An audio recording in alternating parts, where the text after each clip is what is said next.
warahmatullahi wabarakatuh. Selamat pagi semuanya. Hari ini saya Tati Nur Hikmah bertindak sebagai observer dalam sesi coaching kali ini. Saya Muhammad Yazid. Saya akan bertindak sebagai coach dalam sesi coaching hari ini. Perkenalkan, saya Wulan Sari. Saya bertindak sebagai coach di sesi coaching hari ini. Assalamualaikum Pak Yazid. Waalaikumsalam Bu Tati. Bagaimana kabarnya Pak Yazid? Alhamdulillah baik meskipun masih agak serak ya suara saya. Iya, masih kedengaran serak-serak ya. Tapi mudah-mudahan sehat walafiat terus. Amin. Karena kabarnya kan hari ini Bapak akan melakukan sesi coaching ya Pak ya. Iya, Makanya benar, Ibu. walaupun agak serak tapi tetap semangat nih wajahnya Ya, kelihatannya. harus dong. Iya. Dengan siapa Pak hari ini coachingnya? Alhamdulillah hari ini saya akan melakukan sesi coaching dengan Ibu Wulan. Oh, dengan Ibu Wulan. Baik Pak. Lalu persiapan apa yang Bapak lakukan sebelum nantinya coaching Pak? Ya, selain saya coba kuasai teori dalam menggunakan sesi coaching, saya sudah menyiapkan beberapa pertanyaan-pertanyaan. Tentu saja nanti pertanyaannya akan saya sesuaikan dengan permasalahan yang dialami oleh Ibu Wulan. Oke, baik ya. Berarti pertanyaannya pasti berbobot ya Pak? Ya, harus dong. Mantap. Oke, baik Pak. Selamat bercoaching ria nih ya. Oke, siap. Mudah-mudahan lancar coachingnya dan semuanya menghasilkan solusi yang efektif. Oke, siap. Assalamualaikum Pak Yazid. Waalaikumsalam. Sudah sampai kan? Oke, Iya. siap. Bisa kita mulai Bu? Bisa dong. Selamat pagi Pak Yazid. Selamat pagi Bulan. Bagaimana kabarnya Bu? Alhamdulillah cukup baik. Cukup. Iya. Kenapa Pak. cukup? Ya karena kalau saya bilang baik, tapi sepertinya suasana hati saya tidak terlalu baik nih. Suasana hati dan pikiran saya kurang baik. Jadi makanya saya bilang cukup baik. Jadi suasana hati apa suasana pikiran apa suasana hati dan pikiran ini? Hati dan pikiran. Waduh, kenapa bisa Ibu? Kemarin Bapak kan supervisi saya tuh ke kelas. Iya. Nah, ketika Bapak lihat supervisi saya lagi mengajar di kelas, ada tuh beberapa anak yang masih fokus terhadap handphonenya. Jadi masih ada nih beberapa anak yang curi-curi untuk melihat handphonenya gitu Pak. Jadi saya ngerasa kok anak gak fokus ke saya ya gitu lah. Kok saya jadi, harusnya kan saya aktrisnya nih. Jadi saya yang dilihat dong, ini kok malah ngeliat handphonenya begitu. Oke. Jadi saya konfirmasi lagi ya, Bulan. Selama kegiatan pembelajaran kelas Bulan, jadi kayak kehilangan peran nih Bulan ya. Iya. Yang harusnya fokusnya ke Bulan, ke pembelajaran Bulan, tapi anak-anak malah fokus ke HP nih. Seperti Iya itu. bener Pak, demikian. Jadinya saya cukup juga bingung nih Pak, kira-kira saya salahnya di mana ya gitu loh. Nah kalau ngomong kayak gitu, memang kira-kira nih Bulan sudah ngelakuin apa aja nih? Saya udah melakukan beberapa tindakan. Yang pertama itu mulai dari saya minta kepada pihak sekolah untuk mengumpulkan handphonenya anak-anak di saat mulai mulai pembelajaran sekolah pagi, dan itu minta dikumpulkan, nanti akan dikembalikan ke anak di saat jam sore. Tapi pada kenyataannya sekolah tidak bisa menerima karena sekolah beralasan anak-anak butuh mengorder makanan. Karena sekarang kan Bapak tahu sendiri kan ya, anak-anak order makan dari handphone. Nah, terus yang kedua, saya sudah minta anak untuk menyimpan handphone mereka di tas. Tapi pada kenyataannya masih ada 1 atau 2 anak atau bahkan 3 anak yang masih curi-curi untuk menyimpan handphonenya di laci. Jadi sehingga mereka satu kadang ketika kita sibuk berpidato atau sibuk memutar media, jadi mereka malah fokus ke handphone gitu Pak. Oh gitu, oke. Jadi saya rangkum sedikit ya Ibu.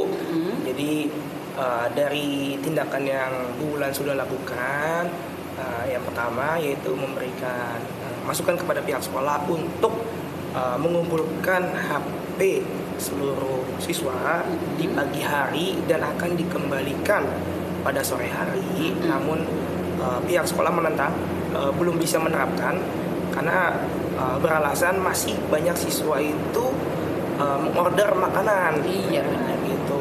Kemudian yang kedua nih, Bulan sudah mencoba menerapkannya di kelas nih, untuk untuk siswa menyimpan HP-nya itu di dalam tas sebelum pembelajaran dimulai. Iya, betul sekali Bapak. Oh gitu, oke. Kira-kira nih, sudah dari 2 solusi ini, ada lagi nggak sih ide atau solusi baru yang Bu Wulan terpikirkan nih, tapi belum sempat dilaksanakan? Ya ada sih Pak yang sudah terpikirkan di dalam otak nih, sudah disusun skemanya tapi belum terrealisasikan. Maka dari itu saya ingin membicarakan itu dengan Bapak nih, apakah kira-kira itu efektif atau tidak ya. Saya sudah berencana ingin ketika jam pelajaran saya akan suruh anak untuk mengumpulkan seluruh handphone mereka, sejumlah anak. Misal ada 30 anak, berarti handphone itu terkumpul di meja saya ada 30 handphone gitu ya. Jadi kan kalau tidak cukup 30 handphone, jadi kan akan ketahuan nih siapa yang tidak mengumpulkan gitu Pak. Kira-kira itu bagus nggak ya Pak? Oh, itu ide yang bagus Bu. Sehingga dengan melaksanakan kegiatan itu, jadi Ibu bisa tahu nih, ini siapa siswa yang memang benar-benar dari awal serius mau belajar atau memang tidak serius dalam belajar di kelas Ibu. Seperti itu, luar biasa idenya. Berarti tidak masalah dong ya Pak ya? Oh, Saya tidak terapkan itu ya Pak ya. Sangat bagus itu. Ya, alhamdulillah nih dari ide baru yang berhasil Ibu Wulan mau akan terapkan nih. Kira-kira nih bakal diterapkan kapan ya Ibu? Lebih cepat lebih baik ya Pak ya, karena supaya permasalahannya juga selesai dan tidak berlarut-larut. Saya rasa besok bisa saya terapkan, karena besok saya akan masuk di kelas 10 dan saya mungkin bakal terapkan langsung nih ya Pak ya, supaya lebih cepat lebih baik gitu ya Pak ya. Oke. Apa ya, kayak ibarat kata pantun apa ya, lebih cepat lebih baik ya gitu. Iya ya, benar gitu. Ya alhamdulillah dari sesi coaching kita kali ini nih Bu, gimana perasaan Ibu setelah menceritakan unek-uneknya? Sangat lebih baik, karena tadi kan saya bilang cukup baik doang ya Pak ya, karena tadinya masih mengganjal nih di kepala saya, bisa nggak ya saya implementasikan, takutnya kan terkendala dengan Bapak sebagai pihak supervisi dan juga pihak sekolah. Ternyata kata Bapak juga tidak masalah, berarti bisalah saya setelah Bapak izinkan, berarti saya bisa dong eksekusi besok metodenya tadi itu. Ya, oke. Luar biasa.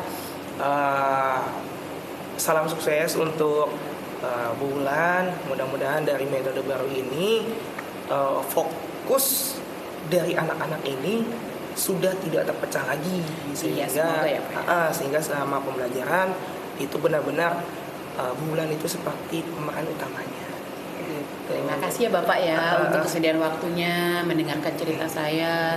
Terima kasih juga sudah menjadi mitra yang baik untuk saya ya Pak ya. Siap. Sukses terus Bu Wulan. Kita tutup sesi coaching kali ini. Assalamualaikum warahmatullahi wabarakatuh. Waalaikumsalam warahmatullahi wabarakatuh. Ya, ketemu lagi ya Pak Yazid ya. Ya harus ketemu dong Bu. Ya, tadi Bapak sudah coaching ya dengan Bu Wulan. Bagaimana Pak hasilnya dari sesi coaching tersebut? Oke, jadi dari sesi coaching dengan Bu Wulan tadi, saya mendengarkan keluh kesahnya dari Bu Wulan gitu. Jadi permasalahannya adalah selama pembelajaran beliau itu merasa peran beliau itu berubah, yang harusnya anak-anak fokus pada materi pembelajaran yang diberikan oleh Bu Wulan, tapi malah fokus menjadi megang HP gitu. Nah, dari Bu Wulan sendiri sudah menerapkan beberapa hal. Yang pertama adalah mencoba mencanangkan peraturan baru kepada pihak sekolah, yaitu untuk seluruh siswa mengumpulkan HP-nya dari pagi hari dan akan dikembalikan di sore hari. Namun solusi pertama ini yang dicanangkan oleh Bu Wulan masih ditolak oleh pihak sekolah, karena pihak sekolah menilai bahwa kebijakan ini masih belum bisa diterapkan karena siswa itu masih banyak yang mengorder makan mereka dari luar, seperti itu. Kemudian untuk solusi yang kedua, yaitu Bu Wulan berusaha memberikan peraturan kepada anak-anak untuk mengumpulkan, untuk meletakkan HP-nya ke dalam tas. Ibu Namun selama pelaksanaannya masih belum efektif karena beberapa siswa ya 1, 2, 3 masih bisa dihitung jari lah seperti itu, masih mencoba mencari-cari celah gitu, bagaimana masih bisa megang HP nih gitu, seperti itu Ibu. Terus ada solusi lainnya dari Bu Wulan yang ditemukan? Nah, alhamdulillah dari sisi coaching ini Bu Wulan akhirnya memantapkan diri untuk ide baru yang akan dia terapkan di esok hari, yaitu berupa satu aturan sebelum memulai pembelajaran. Bu Wulan akan meminta seluruh siswa yang ada di dalam kelas, yang hadir di dalam kelas, untuk mengumpulkan HP mereka masing-masing. Gitu, sehingga apabila tidak sesuai dengan jumlah siswanya, Bu Wulan bisa tahu nih siapa yang memang tidak serius nih, tidak bisa fokus mengikuti pembelajaran di kelas Bu Wulan. Bagus sekali sih itu solusinya, dan Luar kesimpulannya Ibu Wulan sudah menemukan solusi terbaru dan ide terbaru ya, yaitu mengumpulkan di depan kelas ya. Iya, betul. Jadi dari hasil coaching tadi, bagaimana, apakah dari Ibu Wulan itu sudah timbul kepuasan atau lega terhadap sesi coachingnya, dan bagaimana juga dengan Pak Yadi? Oke. Untuk sesi coachingnya, alhamdulillah sih di awal itu kan Bu Wulan sempat bilang itu cukup baik karena masih merasa ada yang mengganjal di pikiran dan hatinya gitu. Jadi setelah sesi coaching ini dengan sampai pada akhir Bu Wulan mencapai ide dan gagasan solusi baru, Bu Wulan akhirnya bisa lebih plong karena setelah pembicaraan ini beliau sudah bisa memantapkan akan menerapkan solusi terbaru itu di esok hari di kelas 10 yang akan beliau ajar. Seperti itu. Alhamdulillah ya, berarti alhamdulillah. sudah plong, dan artinya coaching tadi sudah dilakukan dengan baik dan berhasil ya Pak Yazid. Iya, alhamdulillah. Saya ucapkan selamat, kita tinggal tunggu tindak lanjutnya nanti bulan seperti apa. Oke, siap. Terima kasih banyak, dan kita sudah selesai, kita akhiri ya Pak Yazid ya. Siap, Ibu. Assalamualaikum warahmatullahi wabarakatuh. Waalaikumsalam warahmatullahi wabarakatuh. Waalaikumsalam.